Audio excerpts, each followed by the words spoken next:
So I'm one of those people that grew up not celebrating Christmas, didn't celebrate birthdays, didn't celebrate New Year's, celebrated nothing, just absolutely nothing. In fact, the only time I believe we celebrated something was when my brother became a doctor, and at that time, I was sitting there, knowing in my head,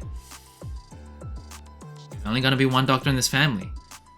That's only him. Anyway, the one thing that's always kept me feeling pretty festive during Christmas season is Christmas NBA basketball. I can vividly remember in Christmas 2004, the Heat were playing the Lakers. It was the first time Shaq and Kobe actually matched up against each other after Shaq got traded from the Lakers.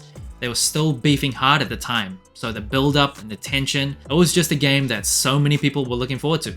And I can remember the day before, I got back to Taiwan for vacation. Next day, I was jet lagged, but I still tuned into that game. It was just a very fond memory. And since then, Christmas NBA, it's always kind of been a tradition for me. Now fast forward 6 years to 2010, Nike came out with 3 Christmas colorways for arguably, apart from Michael Jordan, arguably the 3 most famous and most elite NBA athletes ever.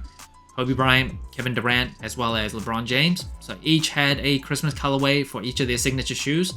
And in 2010, Kobe Bryant, my favorite player out of those 3. They came out with the Kobe 6 Grinch. Of course, that shoe came out to the public in 2020, was it? 2020? I believe it was 2020. Very recently, that shoe is a very popular shoe, the Kobe 6 Protro, standing for Performance Retro. So the tech specs were kind of upgraded, changed up a little bit different to the original Kobe 6s. This year, they're doing what they do to a lot of colorways. They're taking a beloved colorway, reversing the colors, and selling it back to us. Nike Zoom Kobe 6 Protro Reverse Grinch.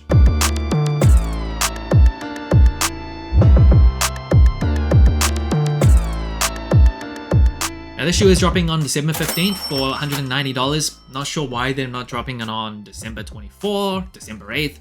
Either one of those numbers would have been great, but December 15th it is. And the upper sole of the shoe, very unique. It is made out of a base of micro mesh, with the scales obviously inspired by Black Mamba.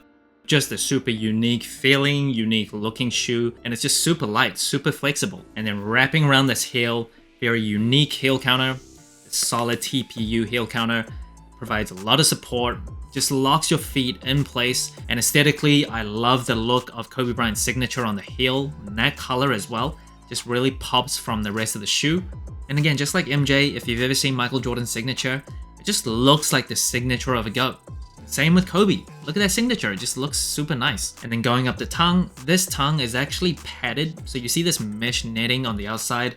If you feel the inside of the tongue, it's actually got this foam padding. And that is meant to provide more comfort when you're playing. A lot of people do like to tighten up the laces. Sometimes they can kind of start to hurt when you're playing for a while. And you also see a lot of ventilation. So I really like that. And then of course, you'll see that Mamba logo. And the material of that feels like rubber. Just one of the best logos. Probably, apart from the Jumpman. Jumpman's iconic. Either this one or the penny 1 cent logo out of all Nike's signature athletes. I think the symmetry of the Mamba logo, it's just really, really nice. Now the Kobe 6 Protro comes with a Cushlon midsole. The original Kobe 6s that had a more traditional Phylon midsole. Cushlon, if you compare it to Phylon, there's a bit more rubber content, so that provides a more soft feel, but it's also more resilient. The original 6s came with a Zoom Air unit on the heel, like a full width Zoom Air unit on the heel. And then on the forefoot, it actually came with a smaller Met Zoom bag. So just part of the forefoot had that Zoom Air cushioning. And that was actually a direct request from Kobe Bryant himself. So back in the day, I actually read a whole interview back from 2010 from Complex with Nike designer Tom Ludecky. He actually mentioned the Zoom cushioning of the original Kobe 6s. So the reason why they didn't go with a full width Zoom Air cushioning on the forefoot as well, that was because that would provide too much firmness in this area of the shoe.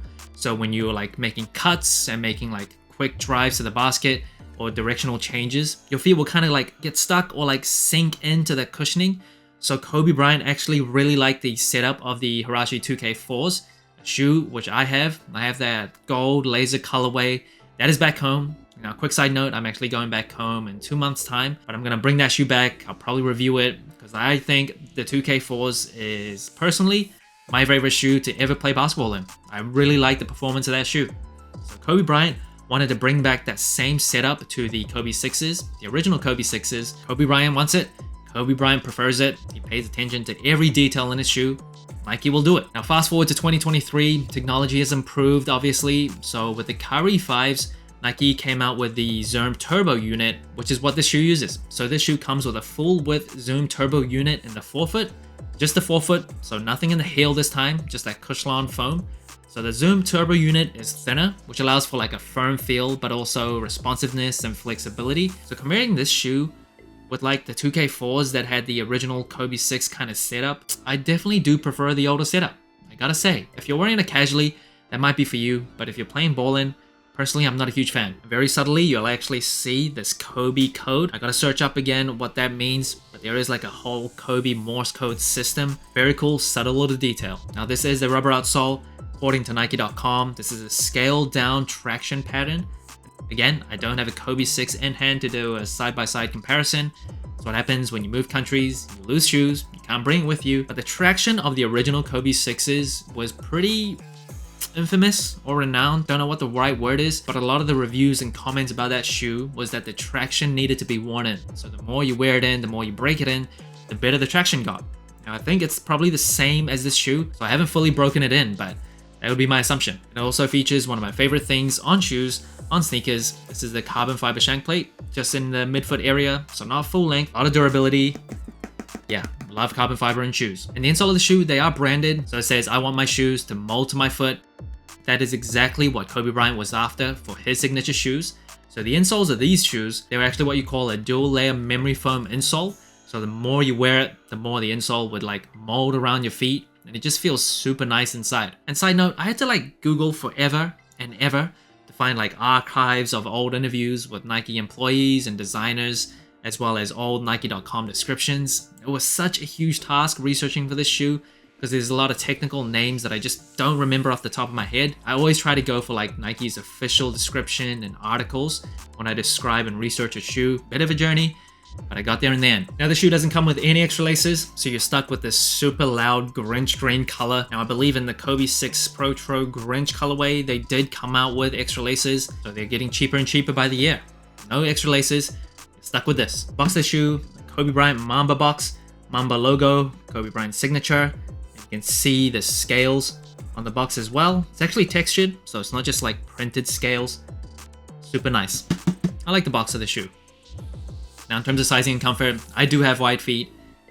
If you're playing ball in them and you're a wide footer, you might be able to get away with just going true to size, which is what I did here, because you do want a very like tight and snug fit when you're playing ball. But toe box area, actually area around your feet, feels very snug. Might be too snug for me to wear like casually.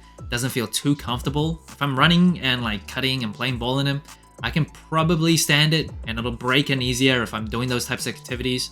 But for casual use, if you have wide feet, I do recommend going up half a size. The toe box area especially, that can get tight. That can get super tight. If you're wearing these casually, I think the Cushlon feels super soft and it feels very comfortable. But I will say around the ankle collar, as well as the insoles, they all feel pretty nice. And I don't know if it's just nostalgia, I just really do prefer the cushioning kind of setup and the original 2K4s, as well as the original Kobe 6s. They switched things up for the Protros, and I don't know if I love it as much. That brings the total sole score of the Nike Kobe 6 Protro Reverse Grinch to 30 out of 40. Pretty average score compared to other general releases. Now I do want to say, please take that score with a grain of salt. Most shoes that I review comes with a more casual perspective. You're not wearing a lot of like retro Jordans to play ball in anymore, so the metrics tend to skew more friendly for those types of shoes. This is obviously a very performance-driven shoe, so the score in the end might not really reflect how the shoe really performs and how it feels. Keep that in mind. Now, in terms of colorway, I can't say that I love the colorway of this Reverse Grinch. Even the Grinch might be controversial, but it is slightly too loud for me. I think it's very nice. I thought at first, when I first saw images of this shoe, I thought it was beautiful. But in hand, looking at it more, I don't know if I absolutely love it. It might just be a bit too much for me. In terms of materials, if I'm being objective, the tech specs are really nice. The tongue, as well as the micro mesh upper sole, the Cushlon, the Zoom Turbo unit, even though I do wish there was a zoomier unit on the heel as well. Heel counter has a lot of support, so the tech specs, being objective, it is still super nice. In terms of comfort, it's kind of hard for me as a wide footer, because I think if you're playing in it, it's a pretty comfortable shoe. It's tight, but that's kind of what I want if I'm playing ball. If I'm not, it's not very comfortable because it's a bit too tight. So as a wide footer, I'm kind of torn. It's not the most comfortable shoe that I would pick out of my rotation. It's a super light shoe. It barely weighs anything. In terms of versatility, this is a bit of an unfair metric to apply to this shoe because it is still a basketball shoe and most people are wearing this, I think anyway, to play ball in them. So in terms of versatility, not the most versatile. I think Kobe shoes along with Jordan Brand, they're probably the basketball shoes that really crosses over into casual use more seamlessly. So they do look pretty nice on feet, even if you're not playing ball in them, but all things considered, yeah, I don't think it's the most versatile silhouette. Colorway, it's just super loud. Probably not as loud as the Grinch colorway because red is more of a standard color, but yeah, still super loud, especially with those green laces. Not the most easy to wear colorway, but again, versatility for this shoe, probably not the best metric. Now I realize after reviewing this shoe, I might feel like I'm a little negative about the shoe, but I'm not. I do really like this shoe. I don't love the colorway, I don't love the Protro treatment, I do prefer the 2 zoom units front and back that the original specs had, but with all things considered, even with my bias for Kobe Bryant, I loved Kobe Bryant as a player, all things considered, I still think this is a very outstanding shoe. Probably not my favorite Kobe Protro of December. Black Mamba colorway that's coming out at the end of the year. The Black Sneaker Defender. Looking forward to that one. So that's it. Thanks for watching Sole Inclined. Let me know what you think of the Kobe 6 Protro Reverse Grinch. Like, subscribe, comment, all the good stuff. And remember, tomorrow may never come to wear your shoes.